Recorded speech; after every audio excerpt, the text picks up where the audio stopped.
श्री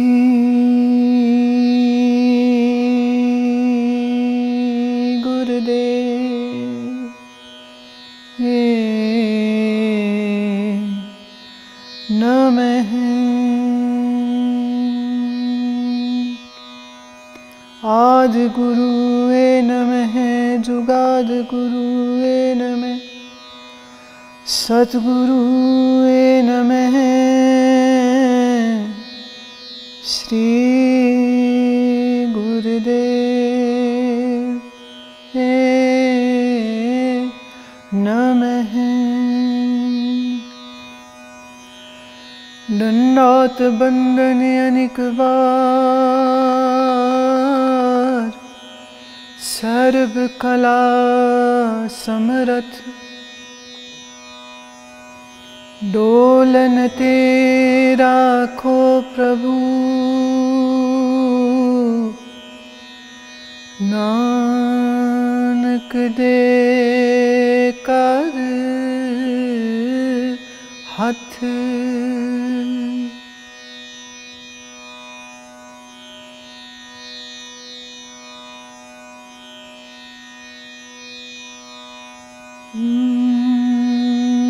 गुर बिन क्यों तरिए सुख होय।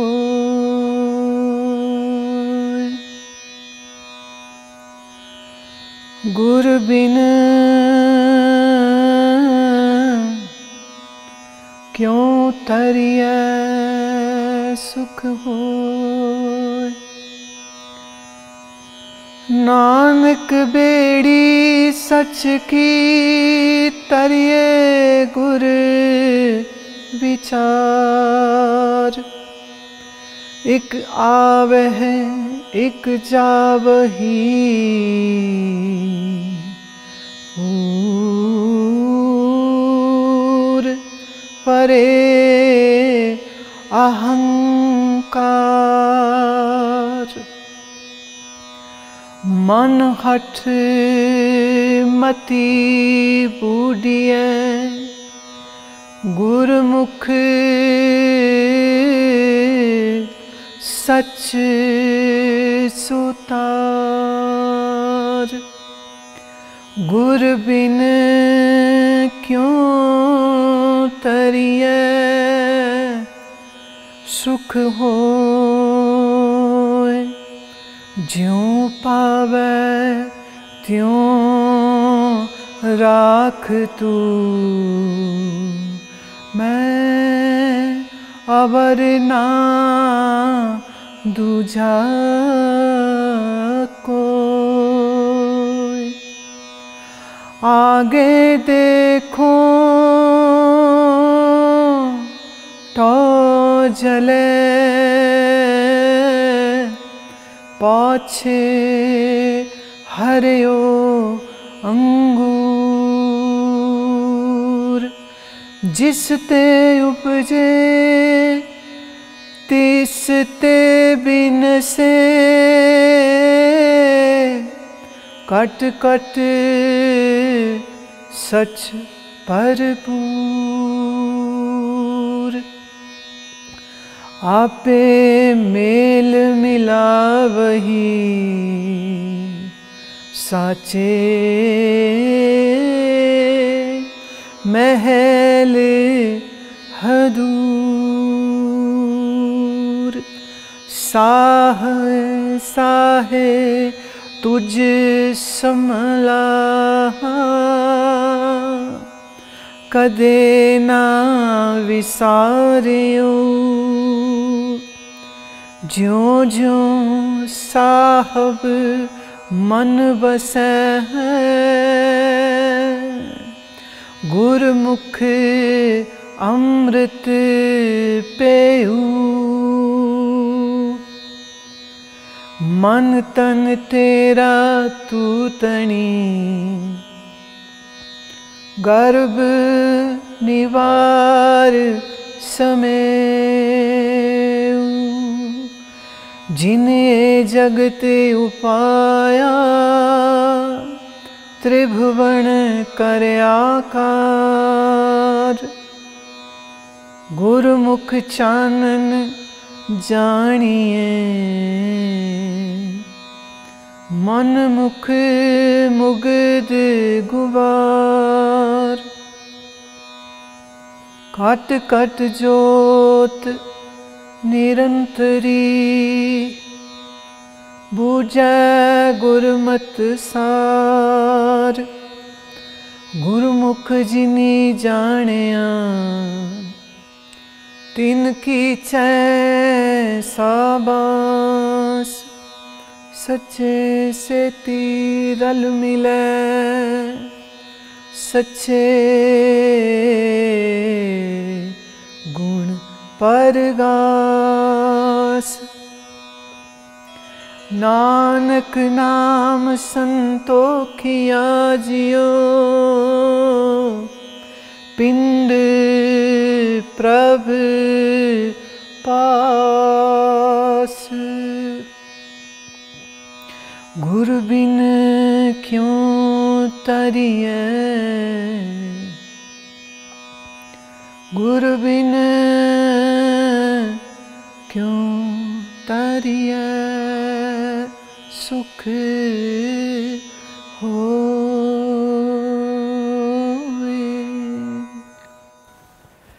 आज सारी गुरु नानक नाम लेवा सिख संगत को, गुरु नानक घर से प्यार करने वालों को, तमाम दुनिया में विराजमान सारी सिख संगत को, सारी धर्म अनुरागी सिख संगत को, गुरु घर के प्रेमियों को मेरी ओर से श्री गुरु नानक देव महाराज के प्रकाश पर्व की बहुत बहुत बधाई हो, बहुत बहुत बधाई हो। ये कार्तिक पूर्णमासी का अद्भुत सुंदर दिन हम आप सब के लिए खुशियों वाला हो, आनंद वाला हो, सुख और कल्याण वाला हो, सेहतयाबी का हो, और कोरोना के इस काल में सब पर बाबा की मेहर रहे, सब सुरक्षित रहें। और आप सबके साथ मैंने कई बार गुरु नानक देव के जन्म के विषय में बहुत सी बातें कही हैं। ये सब जानते हैं कि आपके पिताजी का नाम श्री मेहता कालू था। ये सब जानते हैं कि आपकी माता का नाम माता तृप्ता जी था, और आपकी एक बड़ी बहन थी जिनका नाम नानकी था, जिसे हम बहुत प्यार से बेबे नानकी बोलते हैं। बेबे मतलब माँ होता है, और पंजाबी ज़ुबान जो नहीं समझते हैं तो बेबे का अर्थ दादी हो, नानी हो, माँ हो। तो नानकी जी को बेबे नानकी हम इसलिए कहते हैं कि उन्होंने अपने इस रब्बे अवतारी छोटे भाई का प्यार से और बड़े अदब से और बहुत ही दुलार से जिसने पालन पोषण एक माँ की तरह किया था, इसलिए उनका नाम बेबे नानकी। बहन नानकी भी कहते हैं, बट फिर भी जो एक मिठास, एक दिल का प्यार का एहसास बेबे में आता है, वो बहन में आके जरा सा एक चुटकी सा कम होता है। आपका जन्म आज के मौजूदा पाकिस्तान में हुआ था। उस समय तो पाकिस्तान था ही नहीं, हिंदुस्तानी था। तो मैं इसको थोड़ा सा डिफरेंट बोलना चाहूँगी और मैं कहूँगी कि श्री गुरु नानक देव महाराज का जन्म हिंदुस्तान में हुआ था, और ये वो रोशन मनारा है, ये मेरा गुरु ऐसा सुंदर ज्ञान का अवतार है। ज्ञान का अवतार मैं इसलिए कह रही हूँ क्योंकि अगर आपने अपने पुराने शास्त्रों को अगर नहीं पढ़ा तो आप शायद नहीं जानते होंगे, और कई बार कई लोग अपने मन के द्वेष की वजह से कह देते हैं ये जी सिखों के गुरु हैं। तो मैं उन सब लोगों के लिए कहना चाहती हूँ कि विष्णु पुराण में, भविष्य पुराण में, दो पुराण जो ऋषि वेद व्यास जी ने लिखे हैं, ऋषि वेद व्यास कब हुए थे? श्री कृष्ण से भी पहले हुए हैं। और श्री कृष्ण कब हुए? वो लगभग आंकड़ा 35,000 वर्ष का है। मैंने पहले भी जिक्र किया था, द्वारिका में जो अवशेष मिले हैं नगरी के, उसकी कार्बन कैलकुलेशन जो की गई है, और किसी हिंदुस्तानी ने नहीं की है, अमेरिकनों ने की थी, तो उसका जो पीरियड है, उन बिल्डिंग्स का जो पीरियड है, वो 35,000 वर्ष का निकल रहा है। सो वेद व्यास जी उससे भी पहले हुए। तो वेद व्यास जी के द्वारा लिखे गए इन 18 पुराणों में से भविष्य पुराण और विष्णु पुराण, इन दोनों पुराणों में जिक्र है कि कलयुग के काल में, कलयुग के प्रारंभिक काल में नानक नाम से अवतार होगा। और वो ये कहते हैं कि ये श्री विष्णु का अवतार है। आज के बहुत सारे लोगों को ये बात पसंद नहीं आती है, पर मैं सिर्फ कह रही हूँ जो शास्त्र में लिखी है, और वो शास्त्र आज का तो लिखा हुआ नहीं है, मतलब 36, 37 या 40,000 साल। I am not an historian कि मैं आपको एग्जैक्ट फिगर दूं कि वेद व्यास जी ने किस दिन, महीने, तारीख में लिखा, पर यह बात तय है कि श्री कृष्ण से भी पहले हुए हैं और वेद व्यास जी ने इसको लिखित किया है। तो मैं तो उसको स्वीकार करूंगी, क्योंकि मैं तो ऋषि परंपरा को प्रणाम करती हूँ। तो आप चाहें तो कह सकते हैं, नहीं आप चाहें तो कह सकते हैं, हाँ, पर मेरे लिए तो निश्चित रूप से ये ज्ञान का विष्णु का अवतार है। इसलिए श्री गुरु नानक अपने इस जीवन में अपने उपदेशों से, अपनी वाणी से, अपने वचनों से पूरे संसार को एक नई रोशनी दिया, एक नई सोच दिया। ज्ञान कभी किसी ग्रंथ का, किसी एक शास्त्र में सीमित नहीं हो सकता है। जब शास्त्र नहीं थे, ज्ञान तब भी था। कल फिर जब महाप्रलय हो गई तो शास्त्र ये हमारे कागज़ों पे लिखे हुए, हमारे आईपैड्स में मौजूद डिजिटाइज जितने स्क्रिप्चर्स हैं, ये तो सब खत्म हो जाएंगे, किसी टाइम भी ख़त्म हो सकते हैं। लेकिन ज्ञान ख़त्म नहीं होगा, क्योंकि ज्ञान ईश्वर का स्वरूप है। ज्ञान ईश्वर का स्वरूप है, ज्ञान ईश्वर के स्वरूप का लक्षण है। सो माया विशिष्ट चैतन्य ईश्वर, जिसको गुरु नानक देव ने मूल मंत्र में कर्ता पुरख कहा, निरपौ निर्वैर कहा, अकाल मूर्त कहा। अकाल मूर्त मतलब जिसकी कभी मूर्ति बन नहीं सकती है, या यूं कहिए जिसकी मूर्ति काल के, समय के दायरे से बाहर होती है। अब देखिए, ये एक बड़ी अजीब बात है। वेद व्यास कह रहे हैं कि ये विष्णु के अवतार हैं या होंगे, और दूसरी तरफ अगर वही अवतारी पुरुष ये कह रहा है कि परमात्मा का कोई आकार नहीं हो सकता है, और ये कोई नई बात नहीं है, और ये कोई ऐसी भी बात नहीं है कि जो पहले नहीं कही गई है। हमारे समस्त उपनिषद यही बात कहते हैं, अशब्दम, अस्पर्शम, अरूपम, अरसम, अगंधम, जिसको हम आँख से देख नहीं सकते, अदृश्यम, अरूपम, जिसको हम कान से सुन नहीं सकते, अशब्दम, जिसको हम नाक से सूंघ नहीं सकते हैं, अगंधम, जो कोई रस नहीं है कि हम जीभ से उसे चख ले, अरसम, और जिसे हम छू नहीं सकेंगे कभी, वो हो गया अस्पर्शम। स्पर्श करने के लिए कुछ तो आकार, ग्रॉस मटेरियल शरीर का होना चाहिए। If there is no gross material you can not touch. So परमात्मा का ये स्वरूप वेद कहता है, परमात्मा का यही स्वरूप गीता भी कहती है, परमात्मा का ये स्वरूप उपनिषदें भी कहती हैं, और परमात्मा का यही स्वरूप श्री गुरु नानक देव भी कहते हैं। सो ज्ञान में तो कोई भेद है नहीं, हो सकता भी नहीं। जो ज्ञानी वचनों के अंदर भेद देखना चाहते हैं, वो बहुत छोटे मन के, पैटी माइंड्स अंग्रेजी में जिसे हम कहेंगे, शॉर्ट साइटेड, देख नहीं सकते हैं, अपने वक्ती फ़ायदे लेने के लिए, पॉलिटिक्स के लिए, सीटों के लिए, वोटों के लिए बांट देते हैं।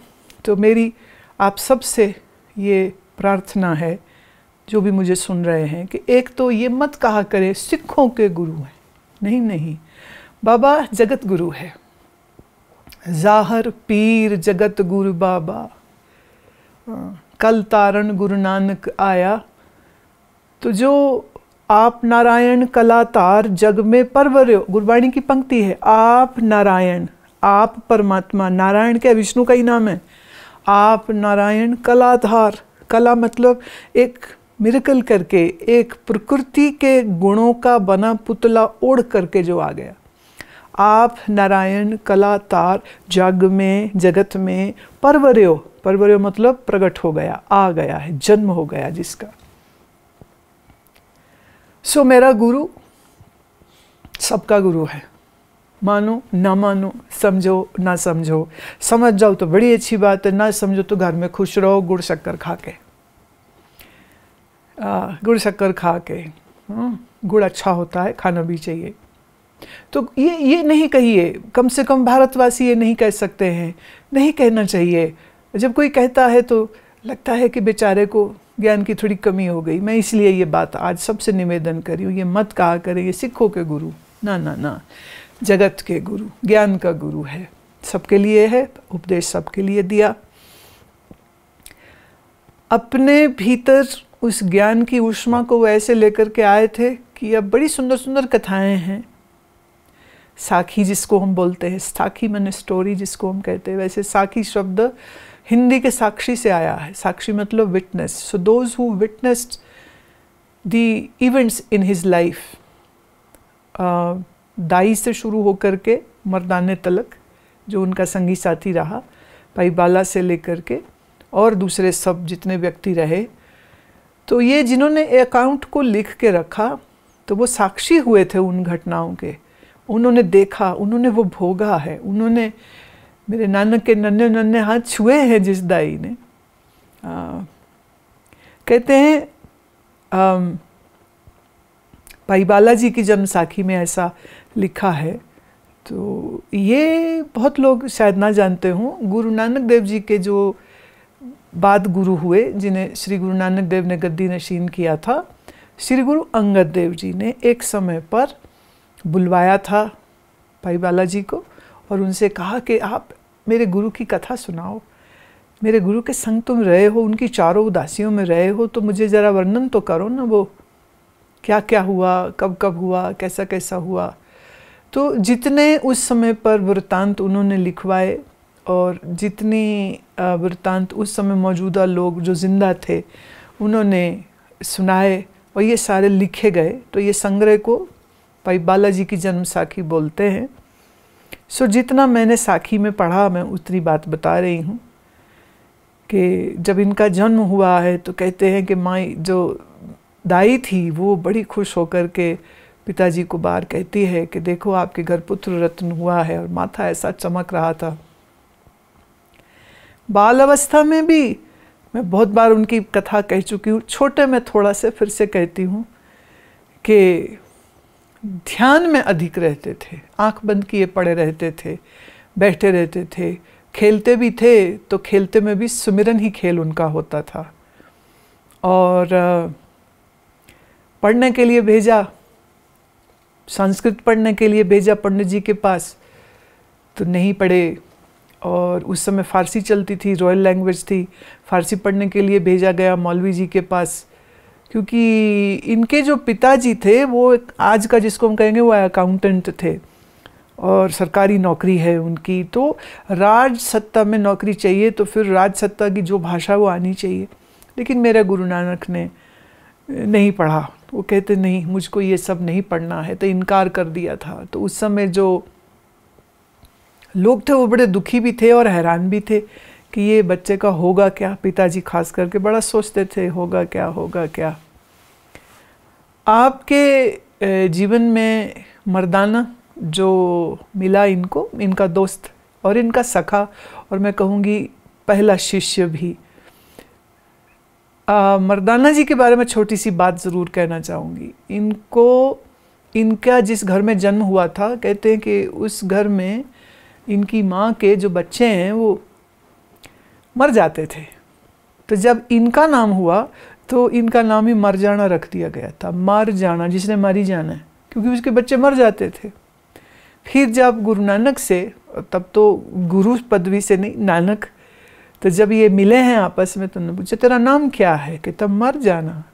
तो मेरा गुरु कहता नहीं नहीं, तू मर जाना नहीं, तू मर्द आना, मर्द पुरुष, आना आया है, तो तू मर्द है और मर्द आया है, इसलिए आज से तेरा नाम मर जाना नहीं, तेरे को हम मर्दाना बुलाएंगे।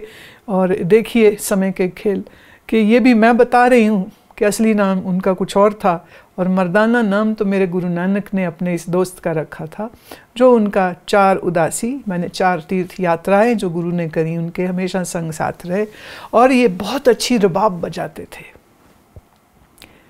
कि किसी घड़ी, किसी पहर, किसी मुहूर्त, किसी पल में भी जब गुरु नानक अपनी इस वाणी का उच्चारण गा के करते थे तो मर्दाने की रबाब की तार छिड़े बगैर और उस स्वर लहरी का संगीत मनोहरी बजने के बाद उन लहरों के ऊपर मेरे गुरु के शब्द आ जाते थे, उनके बोल आ जाते थे, और वो गाते थे, बहुत गाते थे। और शायद उनकी उस आवाज़ में ऐसा एक आकर्षण, एक ऐसा चुंबकीय आकर्षण था कि जो सुनता था वो मेरे गुरु का हो जाता था। सज्जन ठाकु हो, कौड़ा राक्षस हो, आसाम की जादूगरनियाँ हों, केवली कंधारी हो, इतनी लंबी सूची है जो उनको मिले और बस फिर उनको उनके ही हो गए। मैं एक शेर कहा करती हूँ, कहते तुमको खुदा कहूँ कि खुदा को खुदा कहूँ, दोनों की शक्ल एक सी किसको खुदा कहूँ।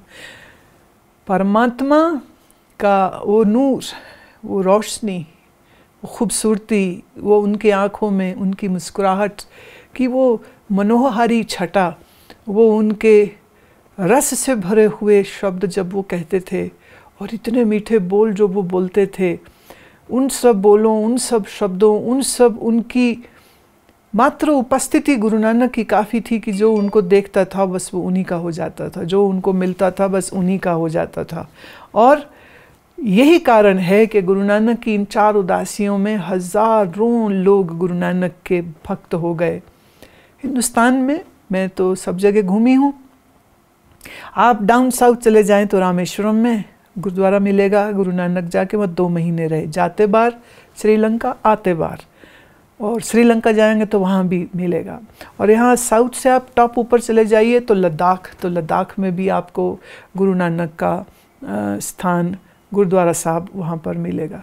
आप और ऊपर चले जाइए मानसरोवर की तरफ, लासा की तरफ चले जाइए तो वहाँ बौद्ध मोनास्ट्री में गुरु नानक नाम, ये वह यहाँ इस नानक लामा नानक नाम है वहाँ पर।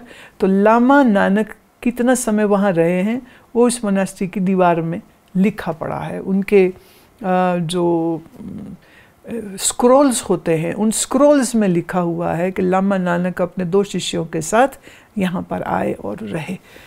खूबसूरती यह है कि ईरान से लेकर के और मक्के तलक, मक्के भी गए हैं, और साखियाँ बहुत सी हैं कि गुरु नानक साहब वहाँ विश्राम कर रहे थे और एक ने कहा कि अरे तू मक्के की तरफ पैर करके कैसे पड़ा है, और उन्होंने पैर उठाए और बोले तुम कर दो जिधर खुदा का घर ना हो तो मेरा कर दे पैर उधर।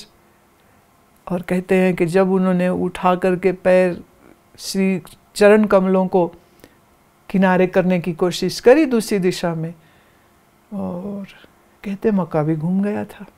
ये कथा हम सुनते हैं, बचपन से सुनते आए हैं, तो लगा आपको भी कह दे। तो मक्के को मुंह घुमाने वाला मेरा गुरु नानक, आज उनका जन्म उत्सव है। पर मैं आज उनके जीवन की जो बारीकियां, जो कथाएं, जो साखियां, उनके ऊपर ध्यान थोड़ा कम देना चाहती हूँ, और मैं चाहती हूँ जो गुरु ने उपदेश दिया उस उपदेश के ऊपर हम थोड़ी बात करें। गुरुदेव का श्री राग में, श्री राग श्री गुरु ग्रंथ साहब का पहला जो राग है, ये 36 रागों में श्री गुरु ग्रंथ साहब है। सो जो पहला राग है वो श्री राग, शुरुआत होती मूल मंत्र से, एक ओंकार सतनाम कर्ता पुरुष निरपौ निर्वैर काल मूरत आजूनी सैभं गुर प्रसाद। और फिर इसके बाद जपजी साहब शुरू हो जाता है, इसकी पौड़ियाँ आती हैं। और तो श्री राग में गुरु नानक देव महाराज का ये उपदेश, गुरु बिन क्यों तरिया सुख होए। गुरु के बगैर तरेगा नहीं। तो तरना मतलब कोई समंदर है जहाँ से तरना? जी बिल्कुल। हमारी भावनाओं, इच्छाओं, वासनाओं, कर्मों का सागर। गुरु बिन क्यों तरिए, बिना गुरु के तरा न जाएगा, और बिना गुरु के तुझे सुख भी नहीं हो पाएगा। सो सुख चाहिए तो गुरु की शरण में आ, और तरना है तो गुरु की शरण में आ। नानक बेड़ी सच की तरिए गुरु विचार। हाँ, अब ये बात समझने की। लोग सोचते हैं कि गुरु महाराज का हम दर्शन करेंगे और हम तर जाएंगे। माफ़ करना, गुरु नानक की फ़िलासफ़ी ये नहीं है। गुरु नानक की ये फ़िलासफ़ी नहीं है कि खाली गुरु का दर्शन करने से तुम तर जाओगे। यहाँ महाराज खुद स्पष्ट कह रहे हैं, नानक बेड़ी सच की। बेड़ी माने बोट, नाव। सच जो है, सत्य जो है, वो एक नाव है जिसमें तुम्हें चढ़ना पड़ेगा। कैसे चढ़ेंगे? तरिय गुर विचार, विचार करनी पड़ेगी। अज्ञान का नाश ज्ञान से होगा। बिना ज्ञान के अज्ञान का अंधेरा दूर नहीं होगा। तो गुरु कह रहा है ज्ञान की विचार कर, फिर तू सत्य की नाव में बैठ जाएगा और फिर तू तर जाएगा। अच्छा जी, अगर हम इस बेड़ी में नहीं बैठते तो फिर महाराज कहते इक आवे है इक जावही पूर परे अहंकार। इक आवे माने एक का जन्म हो गया, इक जावे एक मर गया। भरे हुए अहंकार के पैदा हुए और मर गए। मन हठ मति बूढ़िय गुरमुख सच सुतार। जो आदमी ज्ञान की बात न जाने वो आदमी हठी होता है। पैसा चाहिए हठ है, मान चाहिए हठ है, सब मुझे पूछें हठ है, मैं सबसे नंबर 1 हो जाऊं हठ है। नंबर 1 की दौड़ ने लोगों का जीना हराम कर दिया। रातों की नींदें ख़त्म हो गई, बीपी की गोलियां चलती रहती। खाओ बीपी की गोली और बीपी करो कंट्रोल, और कर कर के चिंता पैनक्रियाज ख़राब कर लिया। डायबिटीज़ हुए पड़े हैं, डायबिटीज़ है, हाई बीपी है, हार्ट के कहते 2 बाईपास तो हो गई हैं। मैं शाबाश, इससे बड़ी और क्या हो सकता है। परमेश्वर का दिया हुआ इतना सुंदर सुगठित स्वस्थ शरीर को चिंता क्लेश लोभ कर कर के सत्यानाश कर लिया और फिर गोली खा के जीते हैं सब। सुबह उठे 1 गोली, रात सोनी 1 गोली, खाना खाना 1 गोली, खाना पचाना, दूसरी गोली गैस बन गई, तीसरी गोली शुगर बढ़ गई, चौथी गोली, और स्किन में एलर्जीज आ गई, 5वीं गोली, आँख से दिखता नहीं, 6ठी गोली। गोली गोली गोली गोली। ज्ञान की 1 गोली खा लेता तो ये गोलियां खानी ना पड़ती। ज्ञान की गोली खाओ, पर जो नहीं खाते, महाराज कहते हैं कि ऐसे लोगों का ये होगा, हठी होते हैं, हठ करते हैं और अपनी इस हठ से अपने जीवन को खराब कर देते हैं। क्यों? मति बूढ़ी है। बूढ़ी है माने अकल डूब गई है। अकल इस बंदे की डूब गई है और ढीठ हो गया है और विचार नहीं करेगा और अहंकार से भरा हुआ है। ऐसे बंदे के जीवन में क्या सुख हो सकता है? नहीं हो सकता। महाराज अरदास कर लो, महाराज सुख दे, महाराज सुख दे, सब करते हैं, जरूर करिए, 1000 बार करिए। माफ़ करना, बुरी लगेगी बात मेरी, पर सिर्फ अरदास करने से दुख दूर नहीं होते, ज्ञान विचार से दूर होते, सुमिरन करने से दूर होते। सुमिरन नहीं किया, विचार नहीं किया, रह गए ढीठ, लोभी, क्रोधी, अहंकारी। फिर कहते महाराज सुख दे दो। बेचारे महाराज कहाँ से तुम्हें सुख दे दें? इसलिए क्या करे? गुरबिन क्यों तरिय सुख होए। श्री गुरु नानक देव महाराज कहते हैं जीवन देखो कैसा होना चाहिए। ज्यों पावे त्यों राख तू। ए मेरे मालिक, तू जैसा चाह मुझे वैसा रख। वो ये नहीं कह रहे मैलों में रख, वो ये नहीं कह रहे कि सिर्फ अमीर बना के रख, वो ये भी नहीं कह रहे सेहतमंद करके रख। कह सकते हैं ना, पर नहीं कह रहे। ज्यों पावे त्यों रख तू, जैसे तू चाहे मेरे मालिक मुझे रख ले। क्यों? क्योंकि मैं अवर न दूजा कोय। ज्यों पावे तो रख तू, मैं अवर न दूजा कोय।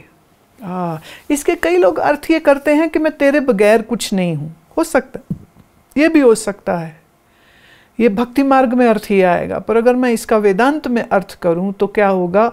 मैं अवर न दूजा कोय। किससे? तुमसे। तुमसे, मैं तुमसे, अवर न दूजा, अवर माने और, मैं तुमसे अलग कुछ नहीं हूँ। ये वेदांत का महावाक्य तत्वमसी का एक सरल स्वरूप आ जाता है यहाँ। मैं तुझ बिन अवर न कोय। देखिए, वाणी के अर्थ हम भक्ति मार्ग से भी करेंगे और हम ज्ञान मार्ग से भी करेंगे। ज्ञान मार्ग कई बार समझ नहीं आता, मुश्किल लगता है, भक्ति मार्ग समझ आती है। तो अक्सर कर यही अर्थ लोग स्वीकार कर लेते हैं कि मैं परमात्मा तेरे बगैर कुछ नहीं। I am very happy with this meaning also. पर अगर वेदांत के अनुसार, तत्व विचार के अनुसार मैं इसका अर्थ करूं तो ये हुआ, मैं तुझ बिन अवर न कोय। आहा ब्रह्म दिसै ब्रह्म सुनिए एक एक बकानिए, आत्म पसारा करण हारा प्रभ बिना नहीं जानिए। बोले ब्रह्म ही दिख रहा है, ब्रह्म ही सुन रहा है, और एक एक का मैं जब वर्णन करता हूँ तो सब ब्रह्म का स्वरूप है, और जब अपनी ओर देखता हूँ तो वो भी ब्रह्म ही स्वरूप है। आगे देखो टौ जले, टौ का अर्थ होता है जंगल। गुरु कहता है कि जब मैं आगे देखता हूँ, आगे मतलब संसार में जब देखता हूँ, तो ये वो जंगल है जिसमें विषय वासना की आग लगी पड़ी है। पाछे रहे हो अंगूर, और पीछे देखता हूँ, देखो जैसे हम कोई बीज डालें तो अंकुरित होता है, तो उस अंकुरित शब्द से ये पंजाबी का शब्द आया, अंकुरित अंगुरित, फूटा हुआ। आगे देखो संसार में तो विषय वासना की आग लगी पड़ी, पर अगर अपने पीछे देखता हूँ तो वहाँ तो हरी हरी कोंपलें और खिल रही हैं, और ईश्वर की दया से खिल रही हैं। जिसते उपजे तिसते बिन से कट कट सच भरपूर। सच तो यही है, जो जिससे उत्पन्न हुआ है वो उसी में मिल जाएगा। ये पंच तत्व जिस माया से उत्पन्न हुए हैं उसी माया में लीन हो जाते हैं। ये शरीर पंच तत्व से उत्पन्न हुआ, पंच तत्व में लीन हो जाएगा। तो ये तो खेल है जो चल रहा है। काट काट सच भरपूर, काट मतलब अंतःकरण, आसान कर दूं मन। हर मन मन मन मन मन मन में एक ही परम सत्ता है, एक ही परम सत्ता है। तो हम ये कह सकते हैं एक अस्तित्व का स्वरूप है जो कभी नहीं बदलता, पर उसी अस्तित्व पर जो माया रचित संसार है पंचभौतिक, ये बदलता रहता है, ये मर जाता है, ये पैदा हो जाता है। इसकी आयुष है, जो उत्पन्न हो, जो बढ़े, वृद्धि, जो घटे, क्षय, जो मरे, जिसमें मृत्यु हो जाए। ये चार चीजें जिसमें होती हैं उसी को हम संसार कहते हैं। जन्म होता है पहला, फिर वृद्धि, फिर रोग, फिर क्षय, कहानी खत्म। पंच तत्व के पुतले बन रहे हैं, मिट रहे हैं, बन रहे हैं, मिट रहे, बन रहे, मिट रहे। और ये आपके जो तारे देख रहे हो ये भी बनते मिटते हैं। ब्लैक होल्स हैं जो अंतरिक्ष में, वो खा जाते हैं, तारे खा जाते हैं। तो जब कोई मरता है तारा, हमें तो पता ही नहीं ना चलता, क्योंकि हम तो दुनिया देखते हैं, फिल्मी सितारे देखते हैं, गाने वाले देखते हैं, टीवी सीरियल देखते हैं, हम सितारे थोड़ी देखते हैं। तो सितारों में कौन मरा, मगर हमारे चाचे लगते हैं क्या, हम क्यों देखें उनको। पर इस सृष्टि में सब उत्पन्न हो के मर रहे हैं, पर इन्हीं मरने वालों के आधार अधिष्ठान में जो परम सत्ता है वो कभी ना मरती है ना बदलती है। आपे मेल मिला वही साचे महल हदूर। आपे परमात्मा आप अपना आप मिला देगा उसको, बोलो जिसको वो चाहे, हाँ। और साचे महल हदूर, उस सच्चे का एक महल है। ऐसा मत सोचिए कि आकाश में कोई महल है जहाँ कालपुरख जी रहते हैं। सारे लोग यही बोलते हैं ना, कोई मर जाए, कहाँ गए, बोले कालपुरख के घर गए, कालपुरख का कोई कार आकाश विच नहीं पिया होया महाराज। ये तेरा मन मंदिर तन वेश कलंदर काठी तीर्थ नावा, एक शब्द मेरे प्राण बसते हैं बहुर जन्म ना आवा। ये तेरा शरीर ही उसका घर है, ये संसार ही उसका घर है। आप पे सृष्ट उपायदा मेरे गोविंदा, आप ही उसके अपने ही स्वरूप में सृष्टि का होना होगा, उसी के स्वरूप में सृष्टि का मिटना होगा। पर उसके असल स्वरूप को कौन समझेगा, कौन जान सकता है। बोले जिसको तू जनाए, तेरी मर्जी है ना। किसके मन का पर्दा तू उठा देगा, मेरे मालिक के तू ही जानता है। कोई किसी को ज्ञान नहीं दे सकता है। ये खुशफहमी कम से कम मेरे को नहीं है कि मैं दूसरों को ज्ञान दूंगी तो उनका ज्ञान दूर हो जाएगा। मुझे तो ये पता है यहाँ से वही बोल रहा है और वहाँ पर वही सुन रहा है। उसकी मर्जी होगी, अपना पर्दा हटा लेगा, उसकी मर्जी नहीं होगी तो नहीं हटाएगा। पर हमें तो बोलने में रस है, उसकी महिमा गाने में रस है, इसलिए हम बोलते हैं। कोई जागे न जागे ये उनकी मर्जी, आवाज़ लगाना तुम्हारा काम है, आवाज़ लगाते रहिए। तो हम अपना काम कर रहे हैं। साहे साहे तुझ सम्मला कदे ना बिसारे। मैं हर श्वास श्वास में संभाल लूँ तुमको। हाँ, आदमी ने अपनी श्वास श्वास में मेरा पुत्र, मेरी पुत्री, मेरी नूह, मेरा जुआई, मेरा पोता, मेरी पोती, मेरी फैक्ट्री, मेरे पैसे, मेरे गहने, मेरे कपड़े, मेरे जूते हैं, सांस सांस में दुनिया संभाल रखी। महाराज कह रहे कुछ तो बुद्धि कर, श्वास श्वास हर नाम जप, निस्वासर आराध, काढ़ा तुझे न व्यापई। तुझे क्यों दुख हो अगर तेरे श्वास श्वास सिमरन चल रहा हो तो महाराज भूलो मत। ज्यों ज्यों साहब मन वसे गुरमुख अमृत पेऊ। ज्यों ज्यों वो साहब को याद करते रहोगे त्यों त्यों तुम अमृत पियोगे। महाराज अमृत पियो जी। आहा, अमृत मिल पीवो पाई, अमृत नाम निदान है। आहा, मिल पीवो पाई, अमृत नाम निधान है। ये हम बचपन में गाते थे। वो ढोलकी छैना चिमटे बजाए ते अमृत नाम निदान है जी, अमृत नाम निदान है, अमृत नाम निदान है, अमृत नाम निदान है, अमृत नाम निदान है। मिल पीवो पाई, अमृत नाम निदान है। निधान माने खजाना। सो ये अमृत स्वरूपी परमेश्वर के नाम के अमृत को पियो। महाराज कह रहे मन तन तेरा तू तणी, गर्भ निवार से मेऊ। अपने मन तन में से अहंकार को हटा और उसी परमात्मा में समेऊ समा जा। जिन्हें जगत उपाया त्रिभुवन कर आकार। त्रिभुवन माने त्रिगुणों से बना हुआ, ये त्रिभवन।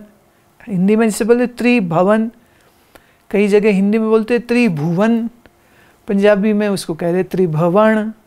तो महाराज कह रहे हैं कि इस त्रिगुणात्मक सृष्टि को जिसने आकार दिया है, अच्छा प्यारे, तो आकार दिया ईश्वर ने। मूर्तिकार अगर ईश्वर है और मूर्ति है उसने बनाई हैं, तो तू किसी भी मूर्ति से नफरत कैसे कर सकता है? मतलब किसी बनाने आर्टिस्ट के सामने ना उसकी पेंटिंग की करो बुराई ना, तुम्हें लग जाएगा पता, उसको कितना बुरा लगेगा। किसी मूर्तिकार के सामने उसकी मूर्ति की करो बुराई, मूर्ति को बुरा नहीं लगेगा, मूर्तिकार को बुरा लगेगा। तो ये सारी सृष्टि जिसके आकार देने से आकार में आई है, उस आकार को देख के उस निराकार को याद कर। गुरमुख चानन जानिए, मनमुख मुग्ध गुबार। जो गुरुमुख है, गुरु माने ज्ञान, जिसका मुख ज्ञान वाला है, ज्ञान की तरफ जिसके मन का मुख है, उसके अंदर है रोशनी, चानन। और जिसका मन संसार में मुड़ गया, गुरु से दूर, ज्ञान से दूर, मन मुख मुग्ध गुबार, वो मनमुख होता है। कैसा होता है? कहते जैसे अंधा आदमी, मूढ़ आदमी अंधेरे में ठोकरे खाता है ना, ऐसे वो अपने अज्ञान से मुग्ध, मुग्ध माने मूर्ख जो है, वो अंधेरे में भटकता रहता है। कट कट ज्योत निरंतरी, बूझै गुरमत सार। हर हृदय, हर अंतःकरण में वही एक, अनेक, व्यापक, पूरक, जत देखो तत् सोई। ये नामदेव जी कह रहे। अब देखो, गुरु नानक देव का जन्म स्थान ननकाना साहब, हाँ, भाषा बोली अलग, और नामदेव जी कहाँ पैदा हुए? महाराष्ट्र में। जन्म भाषा बोली अलग, पर ज्ञान देखो एक ही है। वो कह रहे एक अनेक व्यापक पूरक जत देखो तत् सोई। सब गोविंद है, सब गोविंद है, गोविंद बिन नहीं कोई। और वही बात गुरु नानक देव अपने क्या खूबसूरत शब्दों से कह रहे हैं। कट कट ज्योत निरंतरी, बूझै गुरमत सार। गुरु की मति ले। आहा, गुरमत, गुर की मत तू ले याने, भगत बिना बहु डूबे स्याणे। कितने स्याणे ना लोग। देखो बाणी बड़ी कई दफ़े ना ऐसे कड़वी चोट मारती है ना। हम कोई इंजीनियर है, कोई एस्ट्रोफिजिसिस्ट है, कोई डॉक्टर है, कोई एमडी है, कोई सर्जन है, कोई अकाउंटेंट है, पॉलिटिशियन तो महाराज ऐसे फूले हुए होते। IAS ऑफिसर है, लॉयर है, डॉक्टर है, कलेक्टर है, इंस्पेक्टर है, और नहीं तो एक्टर है, कुछ तो टर कोई तो है। सारे टर वालों के अंदर कैसा अभिमान, कैसा अहंकार, भूल जाता है वो कि पानी का बुलबुला है तू, अभी है अभी नहीं है, पर जितनी देर है ना उतनी देर वो फूला फूला फिरता है, अभिमान करता है और दुख पाता है और तड़पता है। तो हम कितने बड़े संसार में हो गए, इससे हमारे जीवन की सद्गति नहीं होती है। अगर हमारा मुख गुरु की ओर है, हमने ज्ञान की प्राप्ति की है, तब हम गुरु के प्यारे हो जाते हैं। गुरुद्वारा साहब में मैंने अपने बचपन तो गुरुद्वारा साहब, दरबार साहब में जाना आना, सेवा करनी बड़े आनंद से। तो वहाँ एक बड़ी प्यारी चीज़ बोलते, गुरु की प्यारी साध संगत जी। जो आ गया ना वो प्यारा है गुरु को।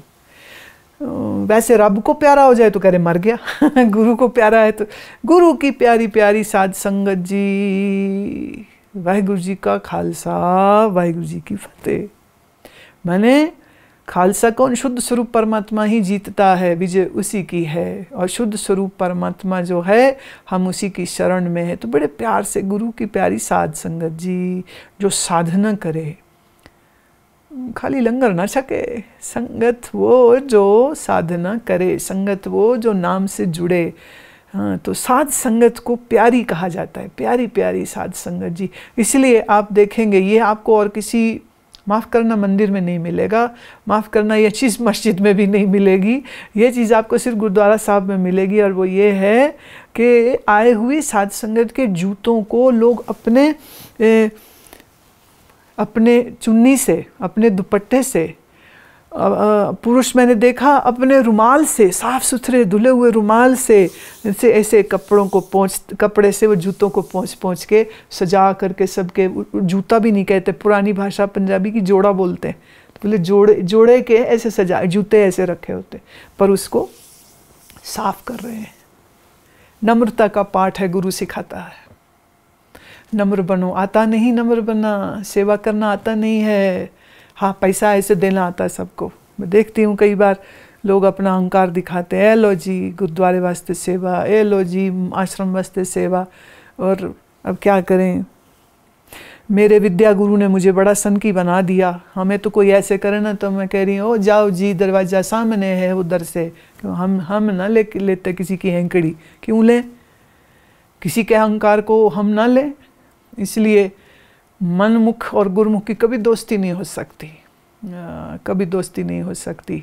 तो गुरु घर में, गुरुद्वारा साहब में जो सबसे प्यारी मीठी चीज़, और मैं फिर से, it's my request, just for the experience sake, please go to nearest gurdwara, but go with a nice piece of cloth and then wipe up shoes of people. You know what?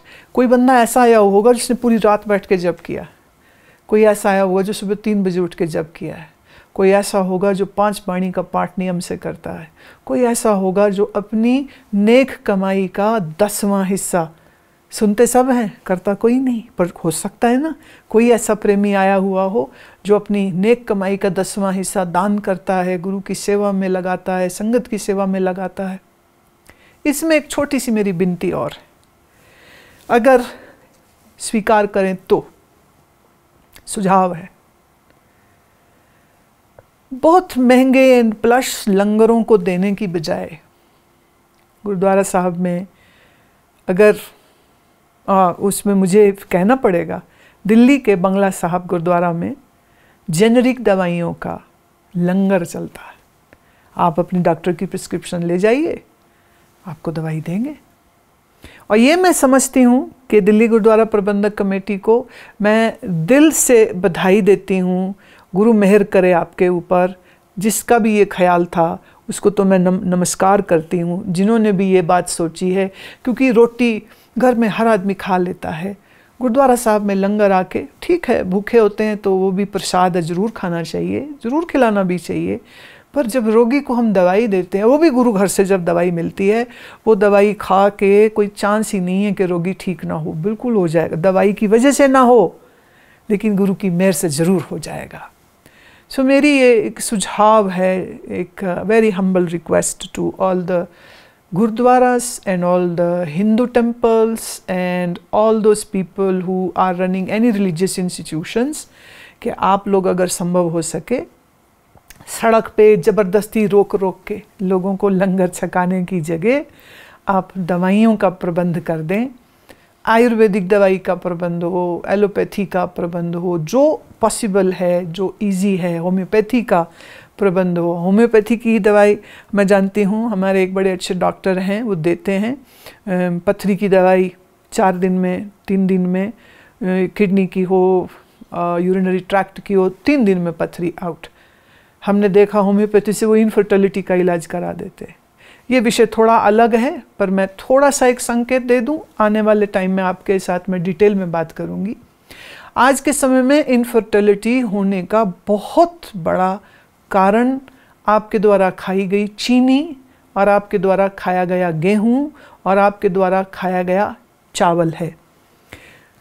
ये 3 कारण हैं बहुत बड़े, और अधिक मात्रा में coffee या अधिक मात्रा में जो शराब पी रहे हैं, तो ये 6 चीज़ें गिन लीजिए आप, और इनके अल्टरनेट्स क्या है वो आपको सीखने समझने पड़ेंगे। लेकिन खैर, होम्योपैथी में इनफर्टिलिटी का इलाज 2 महीने में हमने देखा, उन्होंने बहुत अच्छे से कर दिया। जिसके बच्चा ना हो, तकलीफ़ होती है, उनको दुख होता है, तो हम उनको उनके पास भेज देते हैं कि आप ज़रूर लीजिए। And I have seen that so many cases, मैंने खुद ने देखे हैं। वो कहते हैं ना, मेहर कर दो तो हो जाए। मेरा ख्याल है यही मेहर होती है कि आपको सही दवाई मिल जाए। और ये गुजारिश सबसे है कि हो सके तो चीनी बंद कर दें, उसकी जगह खाएं ऑर्गेनिक गुड़, और गेहूं बंद करके उसकी जगह खाएं मिलेट्स। और आप चावल जो है वो भी सफ़ेद बासमती या कोई भी चावल खाने की बजाय वो भी मिलेट, कोडो, ब्राउन टॉप, लिटिल मिलेट, ये सारे मिल जाते हैं। स्वांक सामा जिसको आप कहते हैं, तो ईजिली मिल जाते हैं। तो 3 से 4 महीने ये सब आप खाते खाते देखेंगे कि आपकी तकलीफ़ें कैसे दूर होने लग जाती हैं।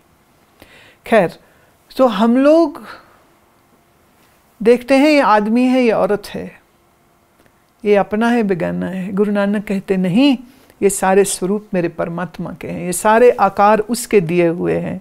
इसलिए सच्चे सेती रल मिले सच्चे गुण प्रगास, तुम उस सच के साथ एक हो जाओ, और फिर क्या होगा? गुण Pragas, you will become radiant, you will become an ambient full person, your persona will become so magnificent, क्योंकि परमात्मा का वो नूर तेरे चेहरे से छलकेगा। नानक नाम संतोखिया जियो पिंड प्रभ रास। इस जीव का जो पिंड है, जियो का हिंदी जीव है, इस जीव का जो पिंड माने शरीर है, ये प्रभु तेरा है, ये जीव भी तेरा है, और मैं नानक तेरे नाम से संतोष करता हूँ। असली संतोष करोड़ों रुपया जीतने से नहीं आता, असली संतोष MLA MP की सीट जीत जाने से नहीं आती। असली संतोष तब आता है जब हमारे अंतर वह नाम रच मिच जाए, हम उसके स्वरूप से एक हो जाएं। यहाँ से आता है आनंद, यहाँ से आता है संतोष, यहाँ से आती है सुख, यहाँ से आती है असली सुख की छटा, और वो नदी और वो लहर। और मेरा गुरु नानक कहता है कि तू प्यारे अपने अंदर देखो जरा झांक करके, और तुझे समझ लगे इस बात की कि परमात्मा के बगैर हम क्या हैं? कुछ भी नहीं, और परमात्मा के साथ हैं तो हम सब कुछ हैं। इसलिए लाल गुलाल गहबरा सच्चा रंग चढ़ाओ। लाल गुलाल गहबरा, गहबरा माने बड़ा घना गंभीर जो रंग है परमेश्वर का, उसको तुम अपने अंदर लाओ। लाएंगे कैसे? फिर से बात कहती हूँ, विचार से आएगा, ज्ञान से आएगा, सुमिरन से आएगा। सो बुद्धि में ज्ञान की रोशनी रहे, बुद्धि में ज्ञान की रोशनी रहे, दिल में परमात्मा का अपार प्रेम रहे, और आपके हाथों में सेवा रहे। जिन हाथों से सेवा ना हो वो हाथ का क्या फ़ायदा? जिस मन में परमात्मा के लिए प्रेम ना हो फिर तो एक मांस का लोथड़ा है जो छाती में धड़क रहा है, पंप कर रहा है। तो मन वो जिसमें प्रेम हो और बुद्धि वो जिसमें ज्ञान हो। और ये ज्ञान और ये प्रेम और ये सेवा, ये हमारे जीवन को भरपूर कर देता है, एकदम आनंद से भर देता है। और गुरु नानक कह रहे हैं कि जीवन को रो के नहीं, पिट के नहीं, सड़ के नहीं, कुड़ के नहीं, चिढ़ के नहीं, काहे से, आनंद से बिताना चाहिए। और इस आनंद की जो छटा है, उस छटा का स्वाद सुख लेने के लिए हमें ज्ञान की आवश्यकता है। जैसे श्री गुरु नानक देव महाराज का गौड़ी राग में एक शब्द आता है, उसकी कुछ पंक्तियां मैं आपको कहती हूँ। महाराज ने जो मैं वेदांत विचार चंद्रोदय से या भगवद गीता से या उपनिषद से समझाती सिखाती हूँ, उसी को महाराज ने इतना सुंदर रूप दिया है। It's an amazing amazing. The verse is, Gurudev कहते हैं कि पौने पानी अग्नि का मेल, चंचल चपल बुद्ध का खेल, 9 दरवाजे 10वां द्वार, पूछ रे ज्ञानी एह विचार। क्या कह रहे? पवन, पानी, अग्नि, 3 तत्व, 4-5 इंक्लूडिंग आ जाएंगे। क्यों? पवन आकाश में चल रही है और पानी धरती के साथ है, धरती के बगैर पानी तो हो नहीं सकता, इसलिए पवन में आकाश है और पानी में धरती का एलिमेंट आ जाता है। तो ये 5 तत्वों के मेल से एक कहते शरीर बना और उसके अंदर आई चंचल चपल बुद्धि, जिसमें 9 दरवाजे हैं शरीर में और वहाँ पर एक 10वां द्वार भी है इसी शरीर में। बूझ रे ज्ञानी ये विचार। ज्ञानी जी महाराज जरा विचार तो करो। मुझे याद आ रहा है, एक बार किसी जगह में मैं कथा करने के लिए मुझे बुलाया गया, तो वहाँ एक ज्ञानी जी थे, उनको सब ज्ञानी जी बोलते थे, तो वो थोड़े नाराज से हो गए।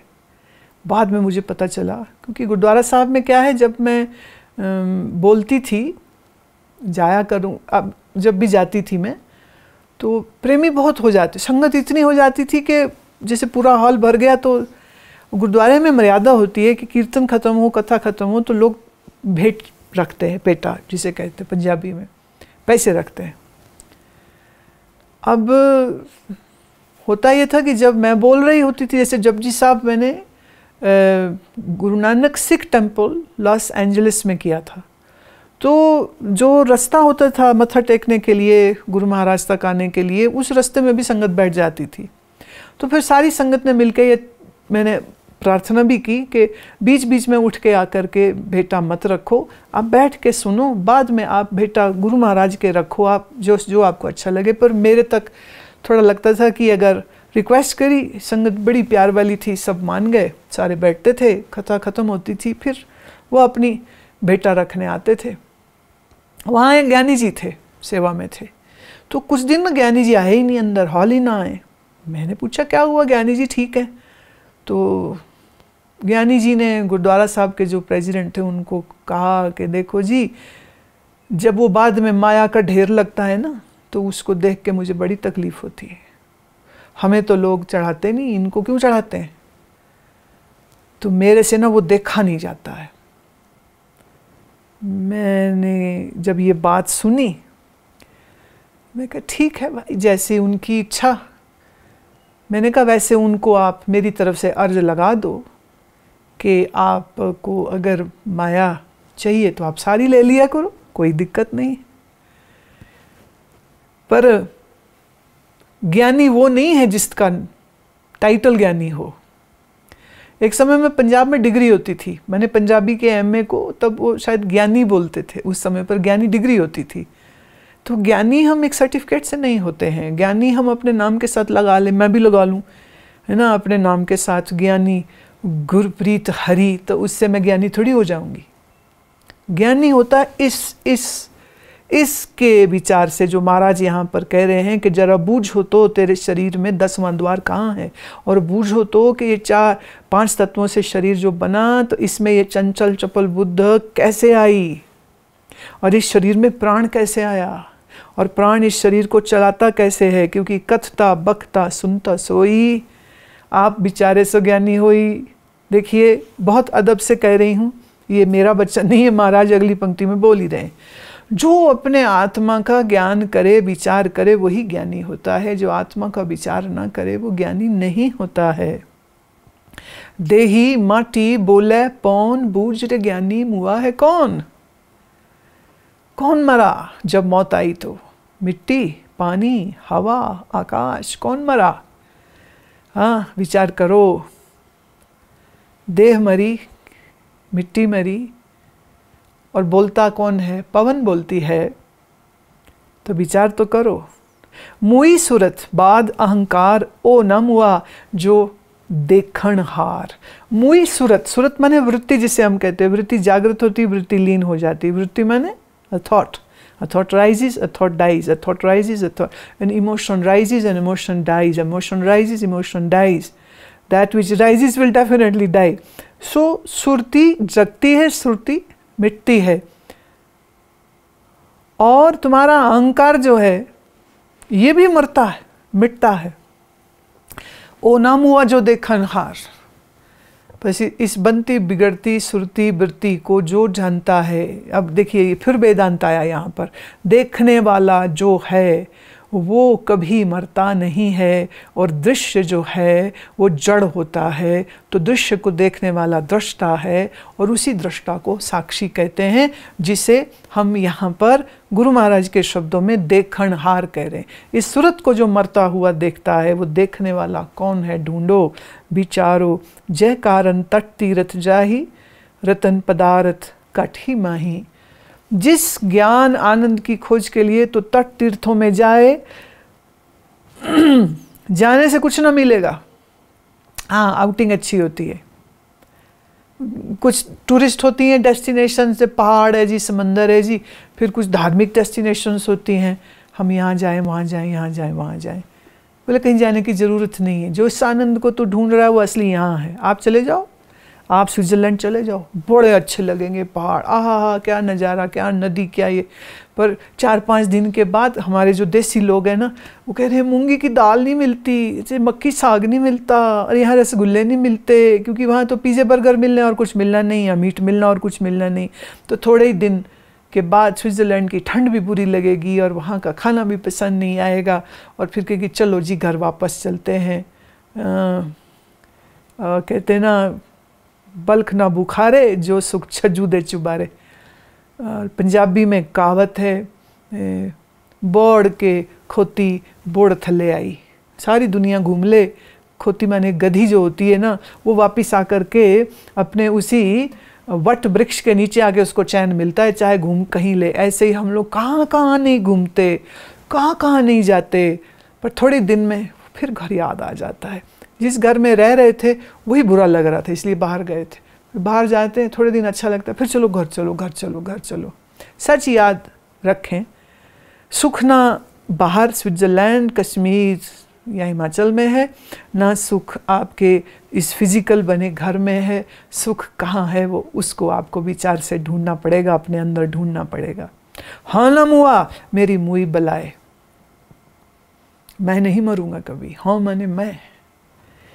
देह मरती है, आत्मा मरती नहीं। उसी आत्मा को सरल सरल जुबान में हम हाँ या मैं कह सकते हैं। कहते ये मैं नहीं मरती, मेरी मुई बलाए, ओ ना मुआ जो रहा समाए, कहो नानक गुर ब्रह्म दिखाया, मरता जाता नदर न आया।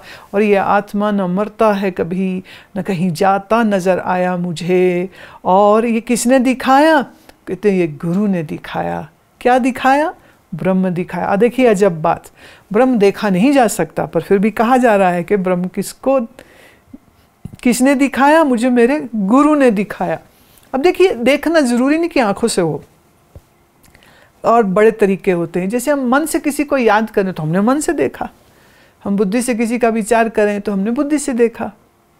ऐसे ही उस ब्रह्म को दिखाया, नॉट लाइक अ फॉर्म के कोई शरीर कोई बना के गुरु जी ने दिखा दिया। अच्छा, ये भी विचार करने की बात है कि गुरु नानक का गुरु कौन था, किसने दिखाया? गुरु किसके लिए गुरु शब्द का उपयोग कर रहे हैं? तो ध्यान से सुनना। मेरे गुरु नानक का गुरु आप परमात्मा ही है। क्यों? क्योंकि वो परमात्मा का स्वरूप ही तो है, लेकिन उनकी नम्रता और उनकी मोहब्बत और उनका लहजा और उनकी वाणी और उनकी भाषा ऐसी प्यारी है कि वो ये नहीं कह रहे कि मैं तो ज्ञानी पैदा हुआ हूँ, मुझे तो सब कुछ पता है, मैं तो गुरु हूँ, मुझे तो सब कुछ पता है। इतनी नम्रता से गुरुदेव कह रहे हैं, मुझे मेरे गुरु ने ब्रह्म दिखाया और मरता जाता नदर न आया। और देखिए हम कहते वो मर गया, वो मर गया, ये कोरोना हो गया मर गया, एक्सीडेंट हो गया मर गया, पर गुरु कह रहे नहीं, यहाँ जिसको तुम मरता कह रहे हो मरा नहीं, सिर्फ पंचभौतिक शरीर पंचभूतों में लीन हो गए। जीव कर्म अनुसार फिर कहीं जन्म ले लेगा, तो कौन कहाँ गया? कहीं भी नहीं, यहीं पे है सब कुछ। आज श्री गुरु नानक देव के पावन गुरुपुरब पर मेरी ये भावना थी कि हम उनके शब्दों की जो विचार है, जो गुरु ने उपदेश दिया, जो गुरु ने हमें ज्ञान का राह दिखाया है, उस ज्ञान से हमारा परिचय हो, आपका परिचय हो। जो स्वाद मैं ले रही हूँ, रस ले रही हूँ वाणी के इन शब्दों का, उन शब्दों का आनंद तभी आता है जब हम उसकी गहरी विचार करते हैं। आज का दिन बहुत खूबसूरत है, हर दिन बड़ा खूबसूरत है, पर फिर भी मेरी आज एक आखिरी निवेदन आप सब श्रोताओं के लिए वो ये है कि आज रात पूर्णमासी के चांद को ज़रूर देखिएगा, और हो सके तो उस चांद को देख करके 5 माला मूल मंत्र की करिएगा। एक ओंकार सतनाम कर्ता पुरुष निरपौ निर्वैर अकाल मूरत आजूनी सैभं गुर प्रसाद। ये है मूल मंत्र। श्री गुरु नानक देव परमात्मा के स्वरूप का वर्णन किया। आप 5 ना कर सको 3 करना, 3 ना कर सको 2, 2 ना कर सको तो 1, और अगर सब परिवार बैठ के करें, ब्यूटीफुल, बहुत खूबसूरत। आखिर में आप सबको गुरु नानक पातशाह की, श्री गुरु नानक देव महाराज की, इस निराले निरंकारी गुरुदेव के पावन गुरुपुरब की आप सबको बहुत बहुत बहुत बधाई हो। आपके जीवन में गुरु की मेहर बरसे, आपकी जीवन में गुरु की कृपा हमेशा बरसती रहे। आप सुख और आनंद से अपने जीवन को जिएं और संसार में सब ओर सुख हो, सब ओर सुख हो, सब ओर ज्ञान हो। इतना ही कह के मैं अपनी वाणी को विश्राम देती हूँ।